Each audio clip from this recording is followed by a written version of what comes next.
விஜயை ஆட்டுவிக்கும் பாஜக, மொத்தமாக பாஜக ஏஜென்ட்டாக மாறிய விஜய். அதிமுக, தமிழக வெற்றிக் கழகம், பாட்டாளி மக்கள் கட்சி, நாம் தமிழர் கட்சி, தேமுதிக போன்ற முக்கிய கட்சிகளுடன் கைகோர்த்து திமுகவை எதிர்க்க பிஜேபி போட்ட ரகசிய திட்டம் அம்பலமாகியது. திராவிடத்தை ஒழிக்க கள்ளத்தனமாக லண்டனில் அண்ணாமலையுடன் சீக்ரெட் மீட்டிங் போட்ட விஜய். திமுகவை தவிர வேறு எந்த கட்சியையும் விமர்சிக்க கூடாது, குறிப்பாக விஜயை யாரும் அட்டாக் செய்யக்கூடாது, விஜயும் நம் வழியில்தான் பயணிக்கிறார், விஜயை பற்றி யாரும் பேசக்கூடாது என பாஜக நிர்வாகிகளுக்கு ஸ்ட்ரிக்ட் ஆர்டர் போட்டிருக்கிறார் அண்ணாமலை. பொதுவாக மக்கள் மத்தியில் தன்னை முன்னிலைப்படுத்திக் கொள்வதுதான் அரசியல் களம், அதுதான் ஜனநாயகம். முதல் முறையாக இந்திய அரசியல் வரலாற்றிலேயே கள்ளத்தனம் செய்து மக்களை ஏமாற்றி வரும் விஜயின் விபச்சார அரசியல் அம்பலமாகி உள்ளது.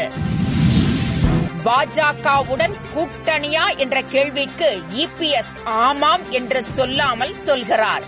தமிழிசையும் இபிஎஸ் பதிலை வரவேற்கிறார்.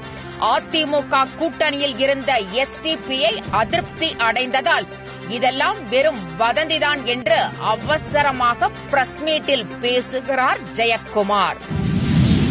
திமுக ஆட்சியை அகற்றி திராவிட கொள்கை சித்தாந்தங்களை, திராவிட தமிழ் உணர்வை ஒழித்து கட்ட நல்லவர் போல வேடமிட்டுள்ளார் நடிகர் விஜய். பாஜகவுடன் சேர்ந்து மக்கள் நம்பிக்கையை குழி தோண்டி புதைத்து அரசியல்வாதியை மிஞ்சும் அளவுக்கு ஆபத்தான அரசியலை கையில் எடுத்திருக்கிறார் நடிகர் விஜய். விஜயை திட்டக்கூடாது, விமர்சிக்க கூடாது என்று சுதாகர் ரெட்டி மூலம் கட்சி தொண்டர் மற்றும் நிர்வாகிகளுக்கு வெளிப்படையான அறிவிப்பை வெளியிட்டிருக்கிறது பாஜக. நடிகர் விஜயும் விஜயின் உறவினரும் வெளிநாடு படப்பிடிப்புகளின் போது பாரதிய ஜனதா கட்சியின் முக்கிய நிர்வாகிகளுடன் நடத்திய பேச்சுவார்த்தை குறித்த விவரங்கள் முழு ஆதாரத்துடன் உங்கள் மை இண்டியா சேனலில் விரைவில். என்றும் உங்களுடன் மை இண்டியா. முக்கிய செய்திகளை உடனுக்குடன் தெரிந்து கொள்ள சப்ஸ்கிரைப் பண்ணுங்க, பெல் பட்டனை பிரஸ் பண்ணுங்க. என்றும் உங்களுடன் மை இண்டியா.